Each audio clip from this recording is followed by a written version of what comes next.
Hanya untuk tahun ini Ramadan itu beberapa kejadian seperti misalnya PHK ya yang terjadi Ya. yang Jadi masyarakat kita cenderung untuk menghemat. Ya. Jumlah pemudik turun, indikator paling kencang daya beli lesu. Iya, saya kira memang kalau data pemudik yang turun ini disandingkan dengan data-data lain yang sebenarnya sudah kita lihat sebelum Ramadan bahkan mulai itu memang ada indikator terkait daya beli yang turun. Karena kalau kita misalnya lihat misalnya indeks penjualan real ya di bulan Februari itu mengalami perlambatan dibandingkan posisi yang sama di tahun lalu. Kemudian data-data yang lebih kuat misalnya kita melihat angka deflasi untuk komoditas makanan dan minuman itu juga mengalami penurunan. Ini seperti anomali sebenarnya karena di tahun-tahun sebelumnya menjelang Ramadan data-data ini mengalami peningkatan, tetapi khusus untuk Ramadan di tahun ini menjelang Ramadannya itu relatif justru mengalami perlambatan. Padahal kan kita tahu bahwa umumnya ketika mau menjelang Ramadan geliat masyarakat untuk mendorong atau melakukan konsumsi itu relatif lebih besar ya. Ya, Tetapi penggerak kalau ekonomi. betul, kalau seandainya kita lihat dari data-data yang tadi kita sebutkan, justru itu tidak seantusias, setidaknya Oke, jika dibandingkan kalau dengan tadi Anda tahun lalu. mengatakan sudah ada tanda-tanda sebelumnya bahkan sebelum mendekati Lebaran, apa penyebabnya?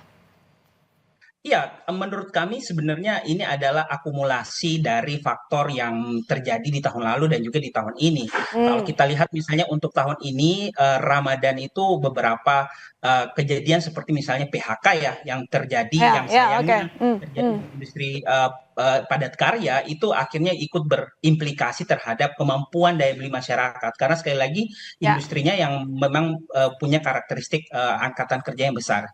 oke. Sementara untuk masalah-masalah di tahun-tahun sebelumnya itu masalah-masalah fundamental seperti misalnya turunnya kelas menengah ya yang sebenarnya sudah terjadi dalam beberapa tahun terakhir ini dan juga masalah eh, deindustrialisasi karena ini juga ada hubungannya dengan PHK yang Oke. terjadi. Jadi ini memang ada masalah akumulatif dan juga masalah yang khusus terjadi di tahun ini sehingga ini berdampak ya dan terlihat dari data pemudik yang turun di Ramadan dan Lebaran tahun ini. Oke, Pak Saiful, menanggapi pernyataan Ya, dari Mas Yusuf tadi, salah satu hal yang membuat daya beli turun adalah terjadinya gelombang PHK dan itu sudah terjadi sejak lama dan puncaknya hingga saat ini terjadilah penurunan pemudik. Legislatif kemana selama ini? Legislatif atau punya alasan lain misalnya kenapa jumlah pemudik turun?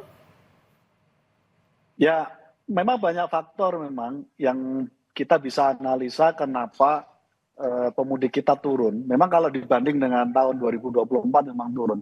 Iya. Tahun 2024 kita ada kurang lebih sekitar 197 juta.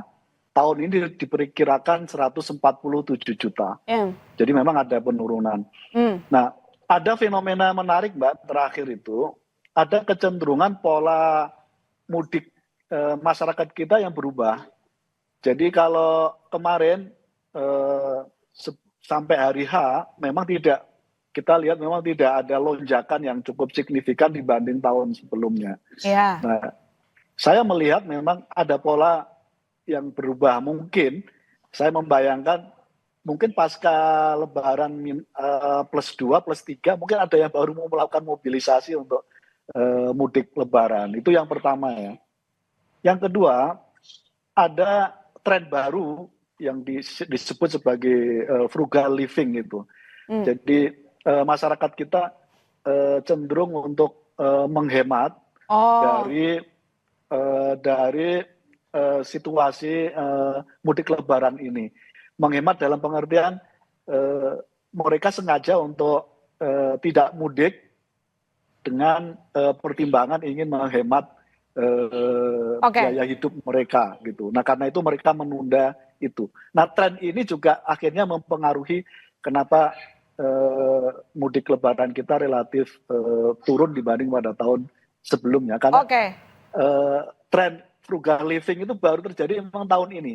Dan itu survei juga dilakukan oleh teman-teman Kompas, trennya cukup tinggi, perilaku masyarakat kita yang ingin saving keuangannya dan sambil melihat situasi ekonomi ke depan seperti apa.